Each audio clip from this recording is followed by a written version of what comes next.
Great. So thank you everyone for joining us today. I'm very pleased to introduce Kaitlyn Johnson, the Deputy Director of the Aerospace Security Project at the Center for Strategic and International Studies. Kaitlyn was my supervisor during my internship last summer, and I have absolutely no doubt that this will be an exciting and informative event. And after we speak, there will be a question and answer session. So if you have any questions for Kaitlyn during the event, please feel free to send them to Robert Carlson throughout the event.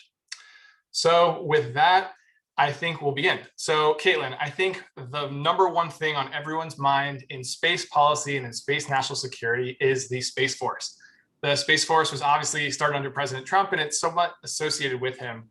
And that association alone seems to cause many people to question whether or not it actually materially affects or improves national security. So do you think that it's good for national security, and where does it stand in the future now that President Biden has taken over? Yeah, I still get questions from my family and friends about it too, usually along the lines of, oh, that's real. It's not just a Netflix show. And what I tell them is that it's basically an elevation and a reorganization of already existing functions within the US military. It's an elevation in that now space is has a military service dedicated towards it that will be able to train and equip space professionals, and that it will be its only mandate, and acquire the systems that those professionals will operate, and that the combatant commands will need to carry out their missions. I will also be the first to admit that when the idea was first proposed, I wrote an op-ed against it, mostly against putting the Space Forces into its own department, which is a larger organization. What ended up happening is that it is a military service within the Department of the Air Force. And so because of that, it shares a lot of capabilities with the Air Force, and the Air Force kind of lends Air Force staff out to the Space Force for certain functions. So this could be anything from, finance and accounting personnel to janitors and gardeners. I mean, the military hires an incredible amount of people, not just people who serve, in uniform or in conflict zones. So I do think it's a good idea. I'm not one to sit and just like throw stones at this new organization. I think it was established with some pretty clear parameters from Congress, who wrote the Space Force into law. And as long as the Space Force takes those guidance seriously, they should hopefully have bipartisan support in Congress, which was needed and to establish it in the first place. And so under President Biden, do you think that we're going to continue to have the Space Force, or do you think that its future is doomed based off of what you hear in the media? No, I think the Biden administration has publicly said that they support the Space Force. Also, it is not really the administration's decision. As I said, it was written into law by Congress, and so therefore to get rid of the Space Force, you would have to have Congress unwrite the law. And I don't think that there's support for that at the moment. I think what the challenge might be is for the Space Force to gain supporters and advocates within the administration to help, push their own agendas or help support the force itself, because it doesn't seem that the Biden administration has as many, vocal space advocates as the Trump administration did. No, that's definitely a fair point. And I think you're probably right there. There's this interesting debate that goes on now between whether or not the Space Force should have Air Force ranks or it should have Navy ranks. Some people say it should be like Star Trek, where you have ensigns and lieutenants and commanders and captains, but other people say it should follow the Air Force ranks. I'm curious, do you have a strong position on that? So they came out with a rank structure that is, or they're about to, which is different from the Air Force. I think it's good, you know, to be different, because it does then distinguish the service as a separate organization and not just, you know, another arm of the Air Force. But quite honestly, I'm less interested in these debates about rank structure and uniforms and flags and things like that, because I think while important for, you know, defining culture or supporting culture, I think there are some bigger questions that the Space Force needs to be focused on. But these are the fun ones that the public likes, so that's what we often hear about. For sure. And I mean, when you think about the Space Force and what its like core responsibilities are, you know, the first thing that comes to mind for a lot of people are anti-satellite weapons or counterspace weapons. But for those who might not be familiar, could you talk about like the major kinds of sort of threats that the Space Force is dealing with, and maybe specifically what our adversaries, in particular Russia and China, what they're working on and what the Space Force is afraid of? This is a very nice, easy question from Spencer. In case anyone hasn't looked up my organization, we write an annual report on this, and I am in process of writing and finalizing the draft right now. I see my colleague Joe is on the call, and he's writing the Iran and North Korea sections for me right now. So any insight from those two countries are totally from him. Basically, the Space Force's mandate in my mind is to protect U.S. space assets and space interests in space, and this includes our satellites that are on orbit. The development of counterspace weapons has dates to the Cold War. Both the United States and the Soviet Union had active counterspace programs. The United States, I believe, launched a direct ascent ASAT, or anti-satellite weapon, which is basically a missile that launches into space and just targets the satellite, doesn't come back down. It's obviously harder than that, but that's the basic principle. And we tested one of those just a couple of years after Sputnik. I mean, these have been around for decades. They're not new. However, they are proliferating rapidly. And what really catches my attention is that despite the popular direct ascent ASAT, which is the missile, there are a lot of counterspace weapons that are much harder to detect, that are harder for us to protect against, and are cheaper and easier technologies to acquire. And so we have seen and tracked counterspace weapons technologies, both from kind of your usual suspects of Russia, China, North Korea, and Iran, but also from non-state actors, from like terrorist organizations and cranky individuals even. I mean, it just, the capability is out there. And because our satellite acquisition process requires such a long lead time, I mean, your cell phone, your iPhone is probably more capable than like half the satellites in orbit right now, because they're so old and they were designed, 10 years perhaps before they were even launched. So the pace of counterspace weapons technology is quickly outpacing, I think, the design of defenses for our satellites. And it's something that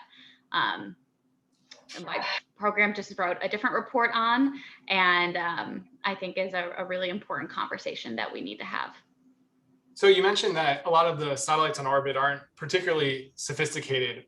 So I guess my question would be, if they're not sophisticated, then why are counterspace weapons proliferating? Like, what is the big threat? Like, why are our adversaries and nation states and terrorist groups looking at space as a place to operate? Sure. Well, I think space is a really good target if you are an adversary trying to make an impact against the United States in several ways. First off, damaging things like our imagery satellites, our spy satellites that take pictures of the Earth, is a great way to really cripple US intelligence. Damaging our communications satellites can cut off troops on the ground from their commanders through SATCOM. Taking out our global positioning service, GPS satellites, not only affects the military and targeted weapons like missiles and even systems like drones, but also targets U.S.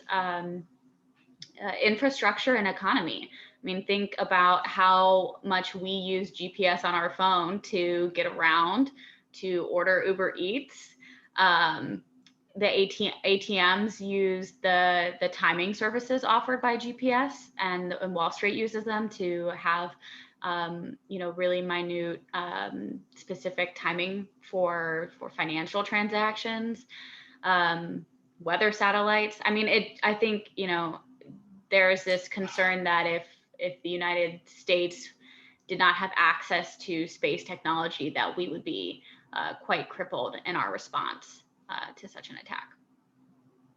So I buy that, and I agree with you that counter space weapons are a huge risk. So obviously, you and your team just wrote a brilliant report on defenses for these counter space capabilities. Could you talk about the major takeaways of what you learned from this report? What are some of the forms of defense that the United States and maybe China and Russia and other countries have for their satellites?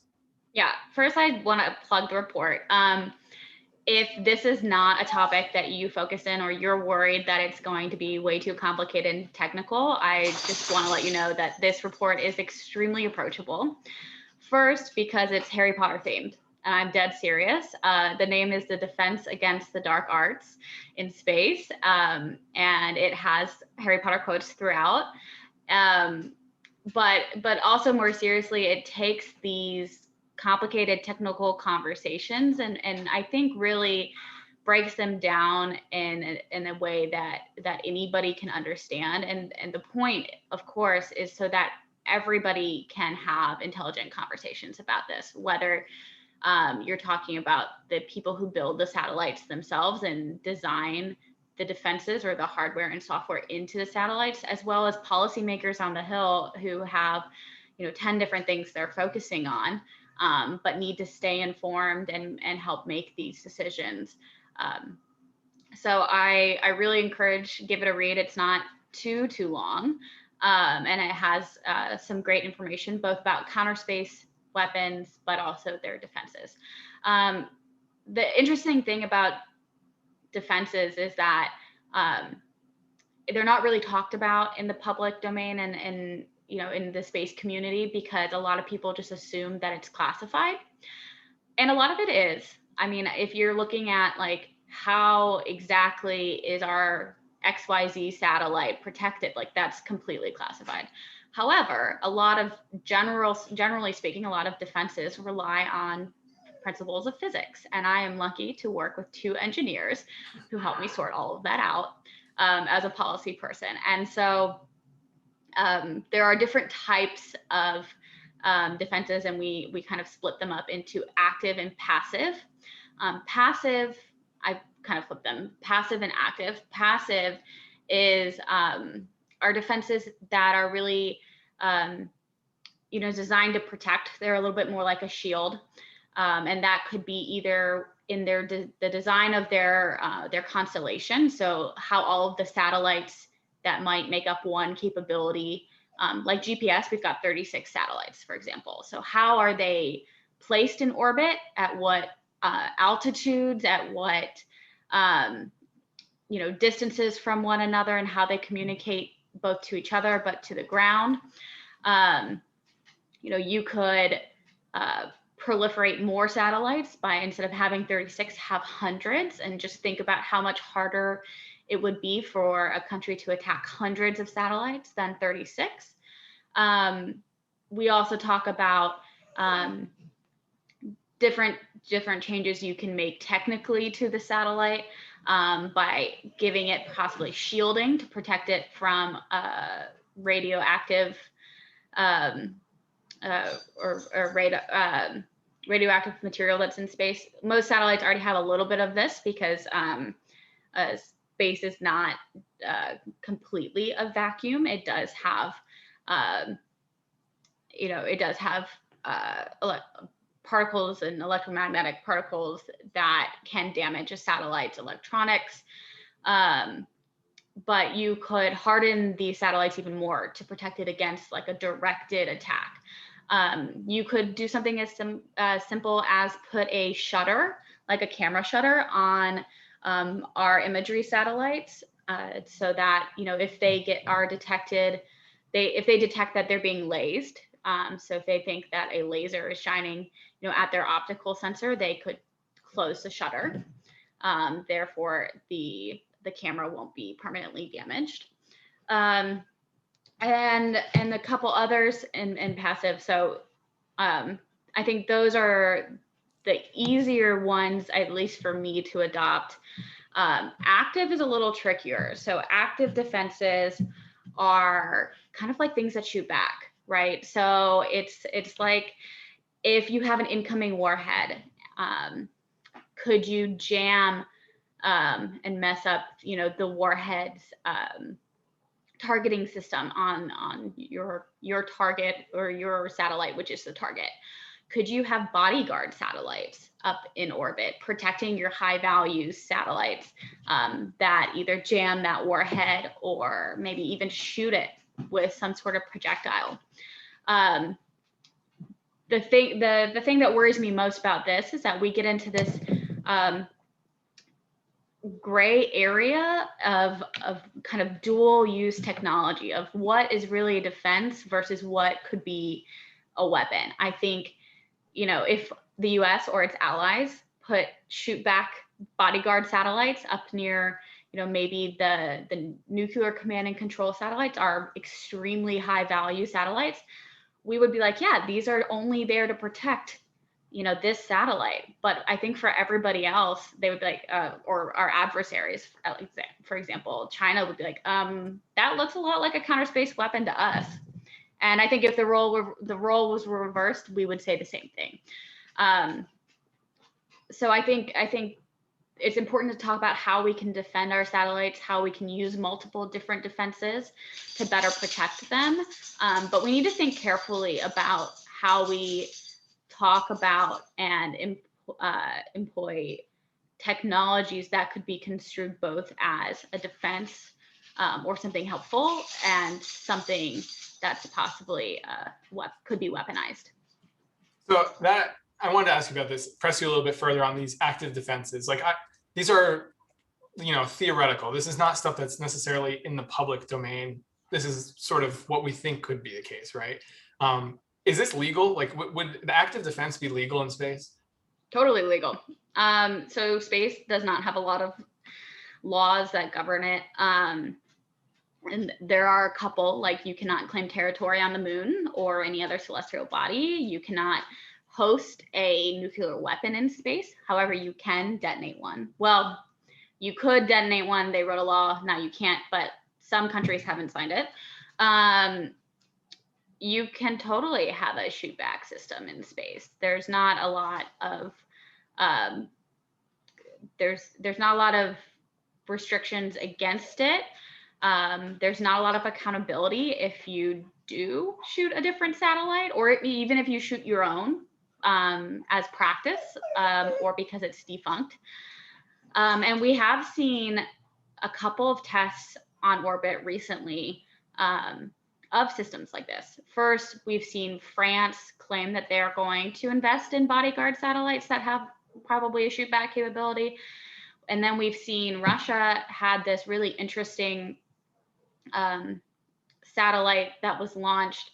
We call them the Maratroshka Satellites, which is the Russian nesting doll, because they launched a satellite, and then a couple months later, a new satellite popped out of the first one, and that new other little satellite shot something. And Space Command, U.S. Space Command called Russia out on it. Russia said it's, they either didn't comment or probably said it was just a test. And yeah, so it's definitely something that people are thinking about, but there's not a lot of international conversation of, is this legal? What is the intent? If it does hit or shoot a different country's satellite, is that an act of war? There are a lot of questions that the international lawyers grapple with, but we also on the policy side need to start thinking about. Yeah, so I mentioned a lot of this stuff is fairly classified, right? Do you think, it struck me as kind of crazy that when I read the report, a lot of this stuff I had no idea about because you don't really hear much talking. And, you said that a lot of this is not classified, but, with a lot of counter space weapons and with some defenses, a lot of that is classified. Do you think that there's a risk to over classifying information in the space domain? Because I feel like the public doesn't really know much about space. I think the public certainly doesn't know much about national security space, but also about how integral space is for their life. So I think that presents a kind of a PR challenge for both organizations like NASA, but also the Space Force and supporting their own missions, because of course they have to get their budget from Congress, which is the people. When it comes to specific satellites and their defenses, that is classified. Like the NRO is not going to tell you what satellites they have on orbit, what they do, and how they're defended.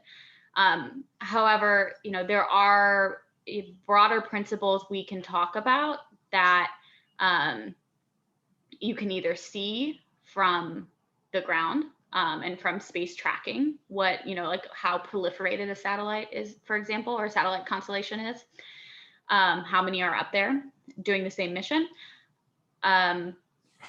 But the classification question is something that has been talked about a lot within DoD, within the military, at kind of all levels.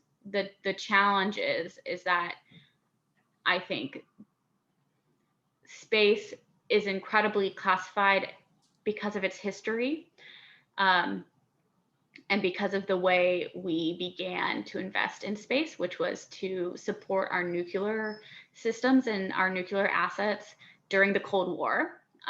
So there's a lot of legacy of classification, and part of the goal of my organization and my team in writing reports like the Defense Against Dark Arts report and our space threat analysis is to show that this is not wholly, behind a classification wall. Details get out. You can extrapolate based on principles of physics and other, bodies of knowledge. And that because of that, we need to lower this classification wall so we can talk about it as the United States, so that we can talk about it with our allies, with our partners, and even our adversaries. Space is just inherently international. You cannot keep a satellite from orbiting over your territory. And therefore, it is always going to be this global commons discussion, instead of, just us talking with our friends or just talking within our region. So to conclude on this little part of the chat, if you haven't read Defense Against the Dark Arts, definitely take a look at it. It's amazing. One of the things that I thought was really incredible about it is that the team actually looked at what space warfare would look like. And they laid out, I think it's 4 scenarios where, space assets would be used in a national security sort of crisis. And I think that would be really informative if you're sort of confused about how this would all play out. Definitely check out the report. But I want to pivot a little bit to the more civil space side than the national security space side. So for those of you who don't know, NASA has been working on a rocket called the Space Launch System for probably about 15 years now, and has sunk billions and billions of dollars. It's faced tons and tons of delays. And SpaceX, which is a private launch company, is developing a a rocket called Starship, which is going to be almost as comparable of a vehicle.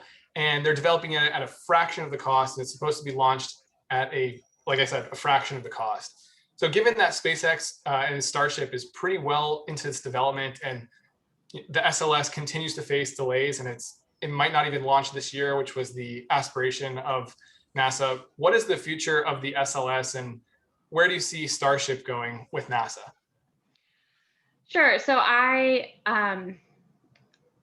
first off, it's extremely hard to cancel government programs, which is really bad for taxpayers. Let me just be totally upfront.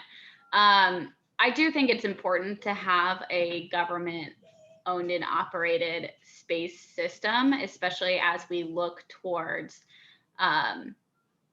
sending humans back to the moon. We can do that with private space companies as well, SpaceX for sure. But companies will always be in it for themselves and the money, not for the American people. And so we need to not forget about that. SLS is also just close enough that, even though it's been delayed again and again and again, I think if they were going to cancel it, they would have canceled it already. Starship is a pretty incredible spaceship. I think there was a test last night or the night before. So if you're interested, Google it. First off, it looks like a cartoon rocket. It's really cool. And it looks like it's just made out of aluminum. And in its test, it launches and then it does this incredible maneuver where it basically powers off and it goes like this and it flips and then it lands back on its rocket. And they were so close last night. They basically did the whole thing, which is the hard part in the air. And then at the very end, once it landed, it slowly dumped over and blew up. And so they're a bunch of fun videos to watch, especially if you like to watch things blowing up. But that vehicle, especially, and Elon Musk's dream is to use it to send people to Mars. Now, SpaceX, Spencer, as we've talked about, is a government contractor masquerading as a startup. Most of their funding came from the government to start with, and still does come from the government. Not to say that I don't think that's a bad thing at all, especially because it comes from different parts of the government, the DoD and the Space Force, but also NASA. And they've done some incredible partnerships with both. So I think there's future there. It's good to kind of feel secure in that maybe there'll be two systems and we don't have to wholly rely on just one. Yeah, I predominantly agree with your assessment there. And my favorite fun fact about the SLS is that it is manufactured in all 50 states. All 50 states are involved with the manufacturing. So it's going to be a very hard program to kill. And also, I mean, Starship is a potentially transformative vehicle, but I say potentially, it's still very much in development. So one of the really nice things about SLS is to have it as sort of, not as a backup, but as an alternative. And so NASA has a few different vehicles to choose from, and that's not necessarily a bad thing. Yeah. But so the Biden administration has sort of emphasized diplomacy in its foreign policy approach. And we talked about space weapons and space defenses and everything. We also talked about the lack of international law. Do you think that there's an opportunity for the Biden administration to go after a multilateral space or counterspace arms control program or agreement? Is that something that you think they'll look at? I certainly hope so. I hope that a reinvigorated space state department will take on space more seriously. There's a lot of opportunity for collaboration amongst the major space actors, but also a lot of emerging space nations around the world. Some nations are doing really incredible things, like the UAE is about they sent a Mars orbiter that they are orbiting around the planet and running tests on the atmosphere. So it's a pretty incredible program from a new space nation and extremely successful. So I think there's great opportunity for collaboration. The interesting thing about space is that it is this global commons concept, kind of like climate change, where if there is a great amount of space debris, for example, on orbit, it will indiscriminately affect everybody, not just, you know, the person that makes the debris, or the person that, country that creates the debris, or the country that is maybe the target of a weapons or an arms test or something.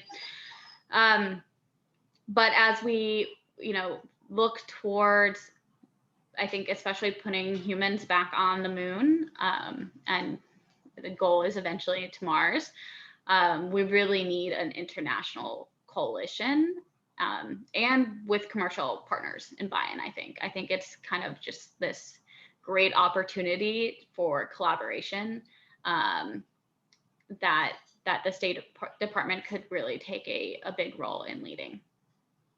Definitely. And you mentioned going back to the moon. There's been a pretty interesting poll that came out recently that showed that actually engaging in lunar or crewed lunar exploration is a very, very low priority for Americans. Yeah. Which is sad for me because I want to see us do it. But what do you think that says about, you know, the future of NASA and its human space flight program? And this is a huge emphasis in the Trump administration. What's the future?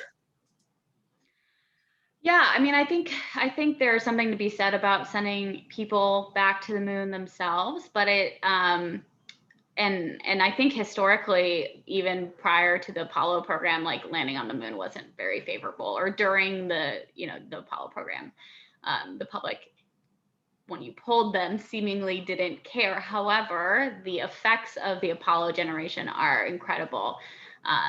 Just the advances in technology we have gained, the advances, you know, in democracy. Honestly, the Apollo program was kind of this great tool for democracy to show what a democratic country, you know, was capable of, and really promote it across the world and get the eyes on the nation. I think going back to the moon is important. I think the American people probably care about what hits closer to home, which is like weather and GPS and things like this that they can see in their day-to-day lives. Humans generally have are horrible at planning ahead and like thinking extremely long term, and so I kind of chalk it up a bit to that as well. Yeah, I definitely agree with that analysis. I mean, I think that the benefits of, you know, crewed space exploration are not very salient. It's something that you only see after a long period of time. And my favorite little tidbit about that is that the technology that was involved in actually picking a landing spot during Apollo 11, during the Apollo era, was actually used to form MRIs. So when you hear people say all the time, like, why should we be spending money on space when we have people, you know, that are homeless in the street? Well, it's a little bit more complicated than that, and the cost benefit doesn't really capture very much, including potentially transformative benefits like something like the MRI. So yeah, I definitely agree with you on that. And I actually want to pivot a little bit. I want to talk more about career stuff, because there's a lot of college kids that are on this call and must be thinking a lot about either what they're going to do this summer or what they're going to do after graduation. So I am not an engineer, but I am still in the space field, and you have been very helpful at trying to counsel me through that. So I was hoping that you might be able to tell the audience some of the same things you've told me about not being an engineer and trying to go into national security, or national security space in particular. Sure. I think, so I'm also not an engineer. I have an international relations background, and I did my master's in foreign policy and national security studies. And I was always drawn to technology and science, even though that was not like I didn't want to work in a lab, and honestly, like, it wasn't my strongest subject at school. So therefore I did not pursue it in college. But I did go to Georgia Tech, which is full of engineers, and really enjoyed learning from them. And so I think I found my way into space policy by really like finding that balance of being able to talk to policymakers, but also talk to technical experts. And I think there's a bridge that we need to further build and reinforce to make sure that both sides understand. You have to make sure that the people developing and pursuing these technologies understand the implications of what they're doing, and also the political challenges that come with some of the things they're doing. Like, for example, on-orbit servicing is a super cool technology that is in development right now. And so this is, satellites that could go and fix other satellites. They could refuel other satellites. They could update satellites so that they're not so out of date when they're up in space for 20 years. And it's brilliant technology, but a lot of the technical capability needed for on-orbit servicing is similar to capabilities needed for certain types of counterspace weapons. And so we have to be able to talk the policy implications, not just, this cool new technology that is coming up there. And you see something similar, like, with AI, for example, and things like that. And so I think there are a lot of different places where you could really find the nexus of policy and technical, and you can come at it from both directions, and we need people to come at it from both directions. So if you're the engineer, you need to be able to understand and learn the policy implications and the dynamics of certain, especially US organizations in your field. And from the policy side, like there are technical things you have to learn. I've learned so much about astrodynamics and space from my colleagues. When I interviewed for my job, my first position with the Aerospace Security Project, my boss Todd sent everybody a test, and a question on that test was about it was an orbital mechanics question. And it was the scariest question to me because I had no idea what I was doing, despite fully Googling how do you calculate, how fast a satellite is orbiting around Earth, and watching a lot of YouTube. My colleague who was hired at the same time, Thomas, he was an astrophysics major. And so for him, he was like, this question was something I could do in my sleep. It's like the thing I couldn't do, or I struggled with, was the analysis questions that Todd put in there, which was like, read this article and provide some analysis on it. And so I think it just shows, and we were both hired. So I think it just shows that you can come at it from any direction, as long as you're willing to learn and come with an open mind and curiosity and value different perspectives. Yeah, that's super helpful. And it was also, I share the same sort of similar experience, because when I was at CSIS and I was working on my big report, I had to learn some astrophysics that I had no idea how to do and understand. And they were super helpful in trying to help me. And I'm not an engineer or a mathematician. So having sort of both sets of skills, or being willing to learn both sets of skills, I think is a huge part of this. But, you mentioned like think tanks, and that's sort of your MO, your experience. So what sort of advice would you give to people who are applying to think tanks, and what do think tanks even do? Yeah, so think tanks, I didn't even know what a think tank was until I moved to DC. Honestly, I don't know how I didn't figure it out in undergrad. But I moved to DC and I was like, oh, look at all these research organizations that pay you to learn. That sounds pretty ideal for me. And so I really wanted to work at CSIS in particular.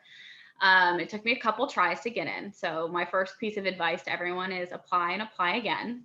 I interviewed for the same internship twice before I got it. I interviewed for jobs at CSIS 3 times before I got my job. Just because you don't succeed the first time doesn't mean that you won't succeed the next. Think tanks are incredible places for young professionals to have the time and space to learn their field of expertise. Think tanks in, around the world, whatever, they often specialize in either certain types of policy, or they can have a political leaning to them. CSIS is a bipartisan institution, which is something that's really important to me, because I think it's critical to find, firstly, to rely on fact-based analysis that's not biased, but also to find areas of cooperation in this like extremely divided society that we live in, and our politics are, you know, incredibly heated. Find ways for both sides of the aisle to cooperate and work together, and you see that in space a lot. It's a great field for that. You know, advice for being at think tanks, I think really showing why you want to be there and that you're passionate about the subject area and that you're willing to work and learn is important. I do a lot of hiring, so if you guys have any, you know, questions about hiring and resumes and cover letters, I'm happy to talk about them. It was something that like I didn't quite get right until I started doing it from the other side. So I have lots of thoughts on that, especially for think tanks in particular. But I think you know, finding what you're interested in, applying multiple times, and showing that you're passionate can go a really long way. Well, thank you so much. And I have one final question before the Q&A. So if you do have a question, definitely chat it over to Robert Carlson. He's collecting the questions and he'll send them to me.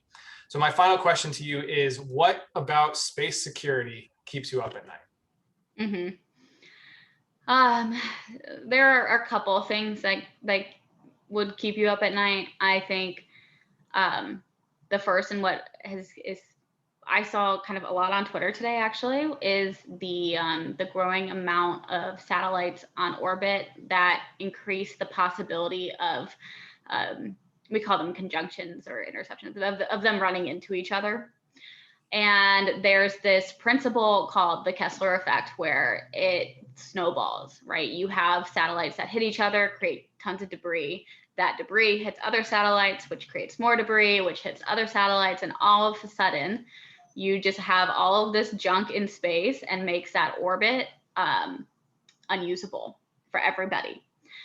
And part of the problem is that we don't have a lot of good policies, regulations, and practices in place for like end of life procedures for satellites, you know, maybe deorbiting when they're done with their mission. So deorbit is you go back towards the Earth and you actually burn up in the atmosphere, or moving themselves maybe to an orbit that's not useful, so that you're not in the way of other people.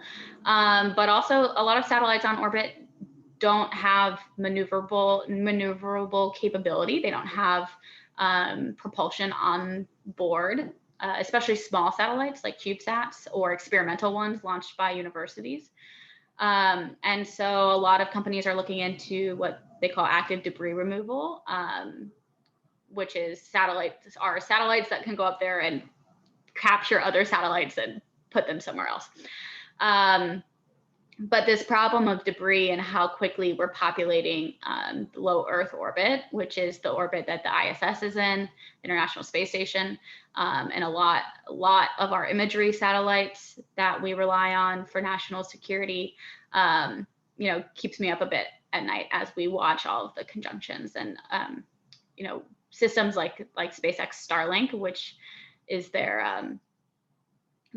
space-based internet that they're setting up. I mean, they have like 1,200 satellites on orbit or something like that.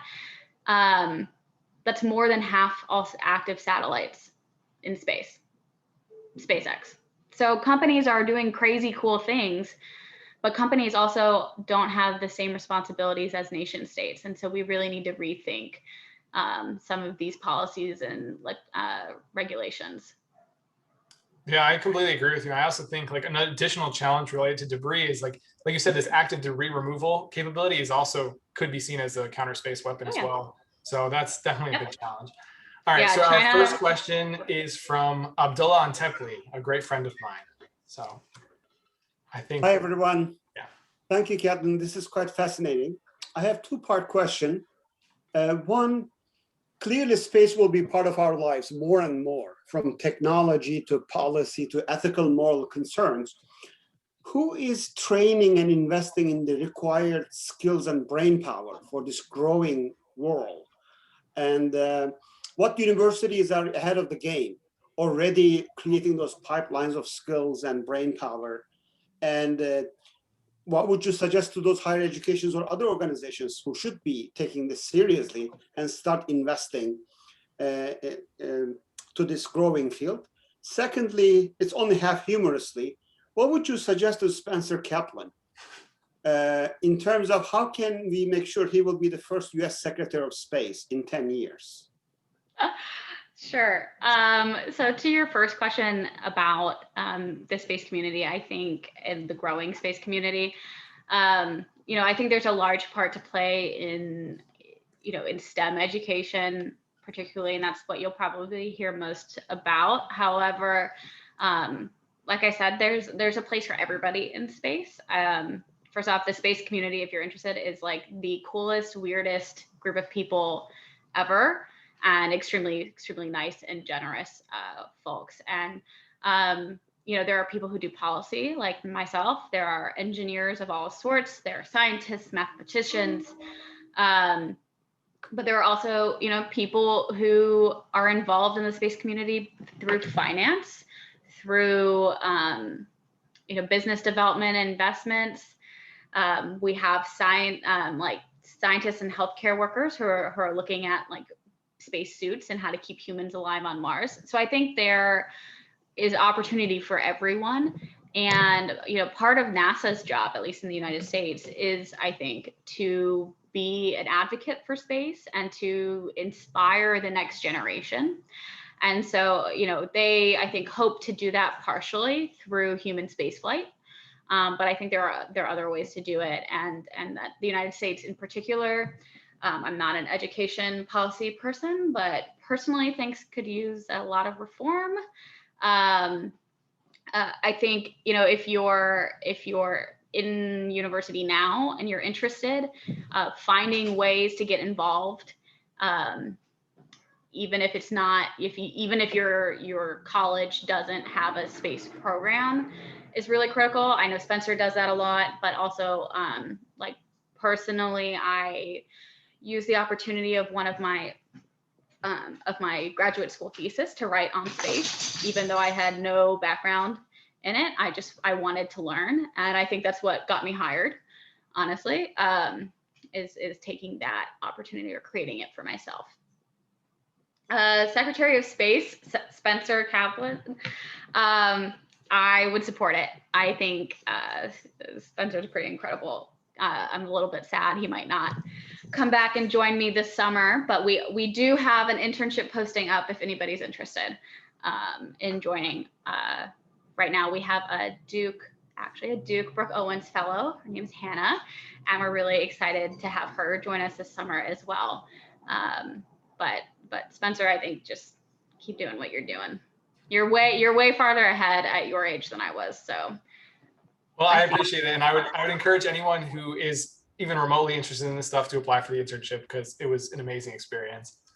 Our second question is going to come from Dominique Koresh. Apologies if I mispronounced. No, you're good.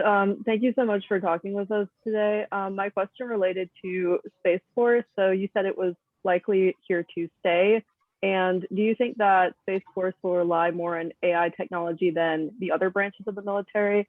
And if so, do you think that this will have technological or structural implications for the other branches?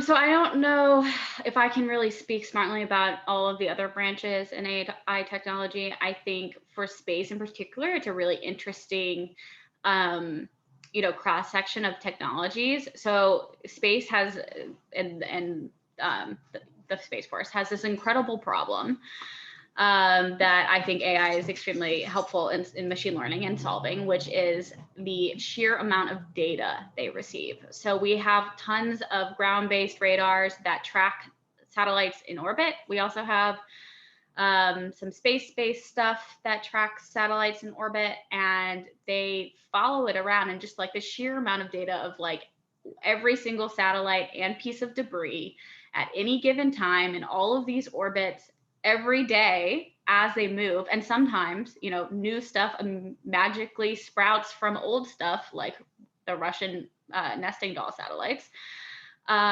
is just an incredible amount of data that we could use AI to solve, or to help at least. I think it could be really good in pointing out anomalies. So when satellites are, you know, moving in unusual ways or acting in unusual ways, to call attention to it.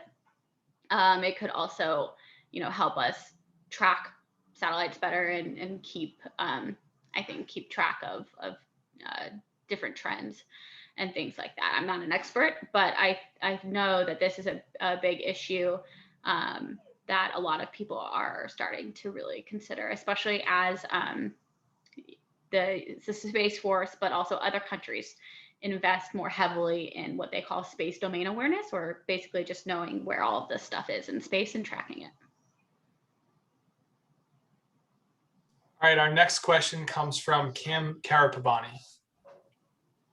Hi, Kaitlyn. I wanted to pick up on one of the things you were talking about earlier. You know, it seems like, unlike fighting over land or on the sea, private companies have sort of parity or even have exceeded US government capabilities in space. And I'm wondering how you think that could like complicate an actual sort of warfighting situation in space, or in general just impact how Space Force carries out its mission. Yeah, so this is like one of the other things on my list of what keeps me up at night, is that companies don't think about space in the same way that the US military certainly does, or even NASA, especially when we talk about defending satellites. They could be much more vulnerable to, let's say, cyber attacks on their systems, or maybe not have the same kind of, you know, defenses employed that US military space systems do. However, the US military does buy as a service a lot of information from commercial satellites, whether that's bandwidth on communication satellites, or if that's images from imaging satellites. We use them a lot, and a good way to cripple the US military in a fight would to be go after commercial satellites. I asked a executive in a commercial company this question once, that you just asked me, like, does this worry him? And his answer further concerned me in that he was like, well, we're a commercial company, so we wouldn't be attacked. And I was like, that is not true at all, because other nations know how much we rely on these commercial services, that I think in a conflict, they would definitely be on a list of targets, especially because they're not a nation state, and therefore cannot respond as easily. Like, they would have to go and make the case to the US government to then, you know, respond back. And I think that's perfectly, like, you can assume that scenario could really play out. But it might not carry the same weight as if an adversary attacked a US satellite in particular. Yeah, and for what it's worth, in the Defense Against the Dark Arts report, one of the scenarios was about another nation state taking a satellite, interfering with some commercial US satellites as well. And so that could be a big part of, and Kaitlyn, if you want to talk about that more, you feel free, but definitely can be a part of a future conflict. Yeah, no, it's a good plug. The scenarios in that report kind of cover a lot of these less clear questions about satellites during a conflict. We really tried to look at kind of irregular warfare and like gray zone activities and how space plays into those. Our next question comes from John Burton.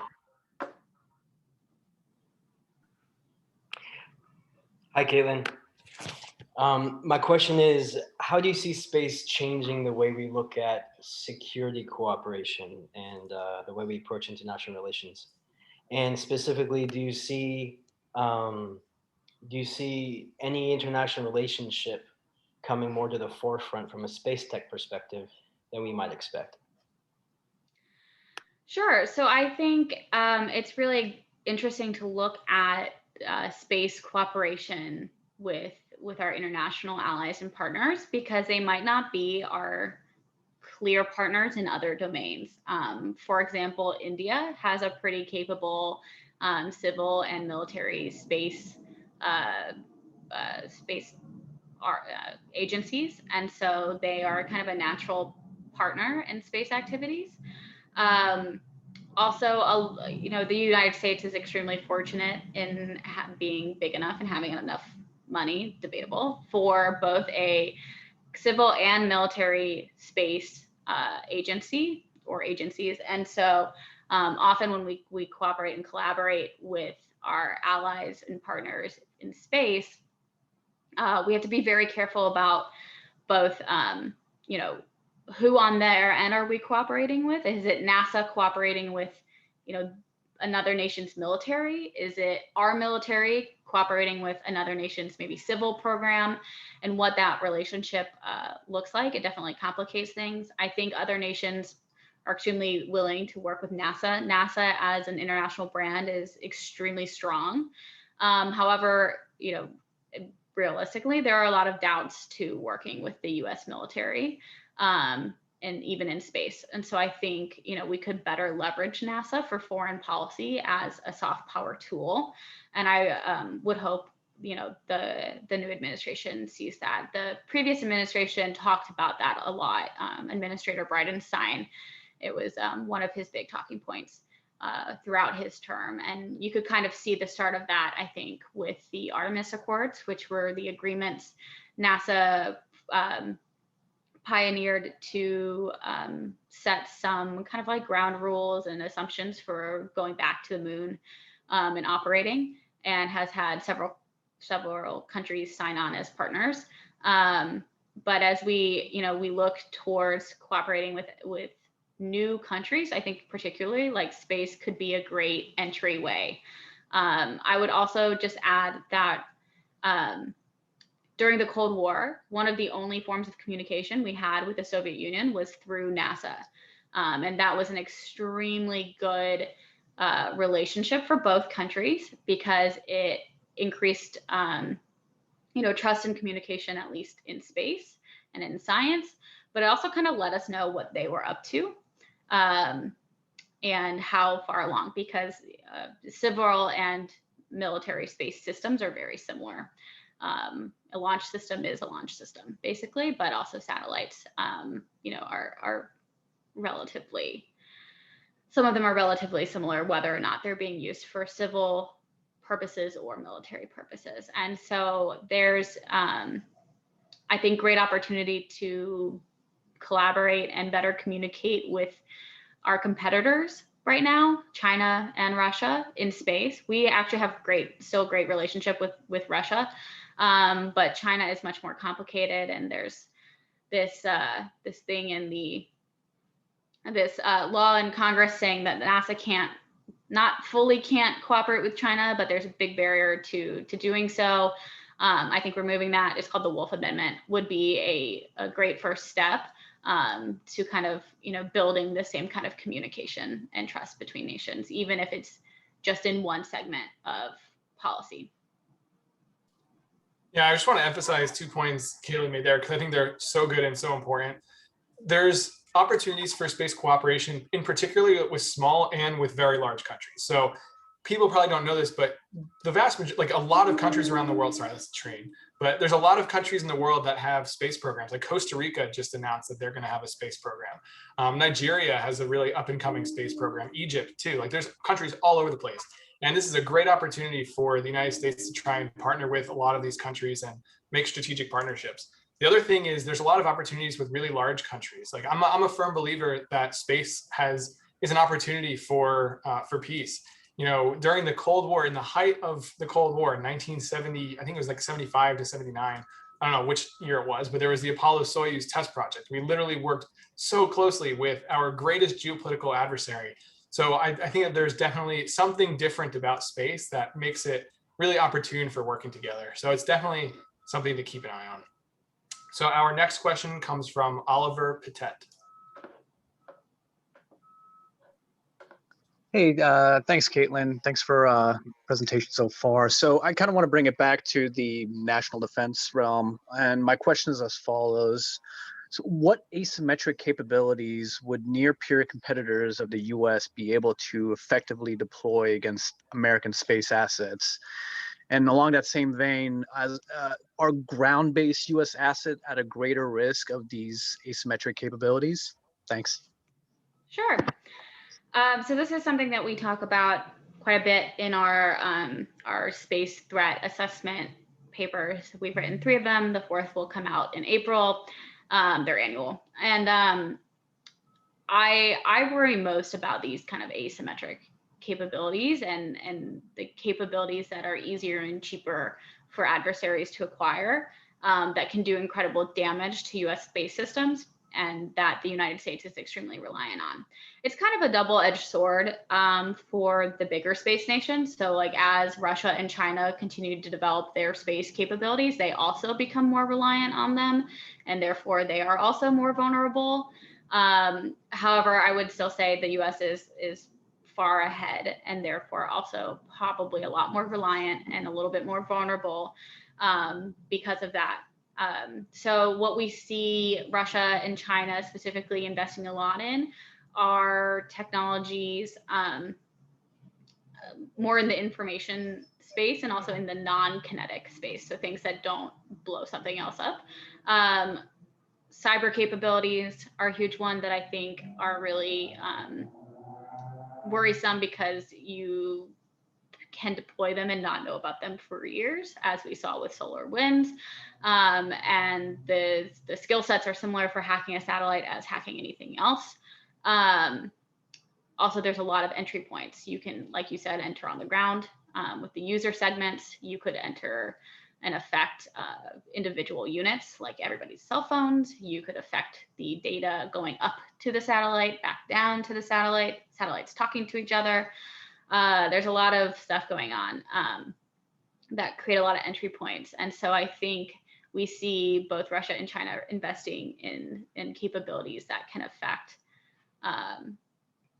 US space systems in this way. A big counterspace technology that's used all the time is jamming. So jamming just throws up a bunch of similar radio frequency that as the data is communicating in, to make it like white noise, right? So you can't actually detect the real signal.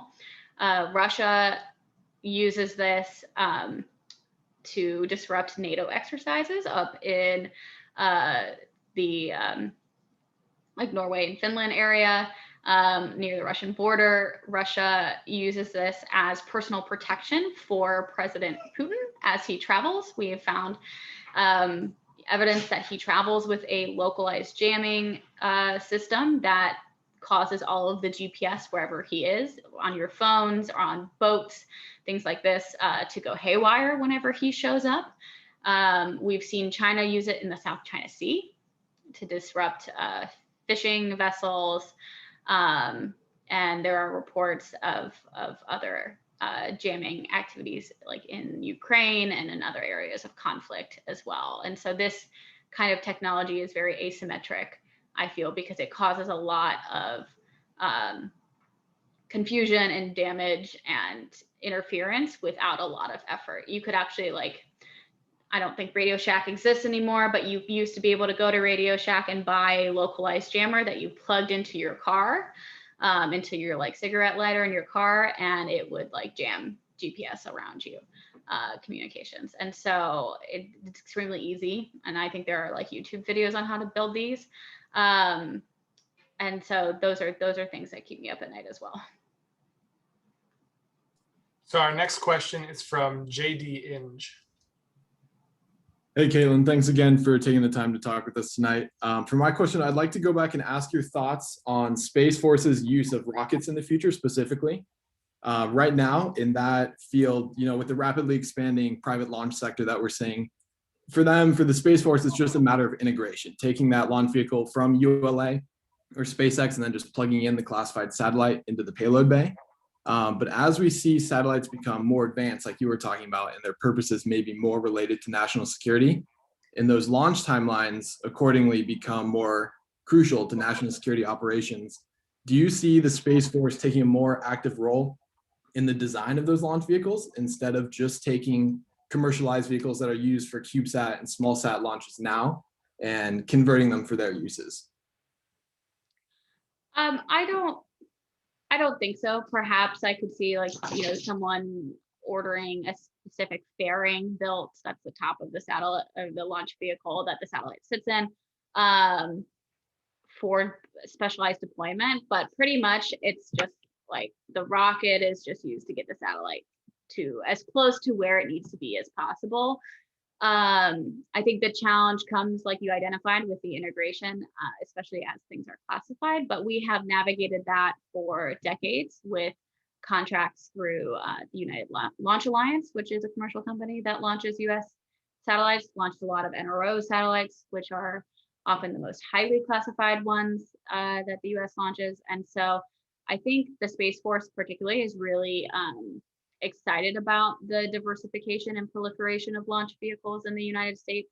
Something that's really interesting to me are air-launched vehicles, because you could deploy that airplane from anywhere, basically, as long as the runway is long enough to launch, and you can launch in many different directions. This is, again, the policymaker understanding the physics of it, depending on how and where you launch can really affect how quickly and how much fuel you need to get into whatever orbit.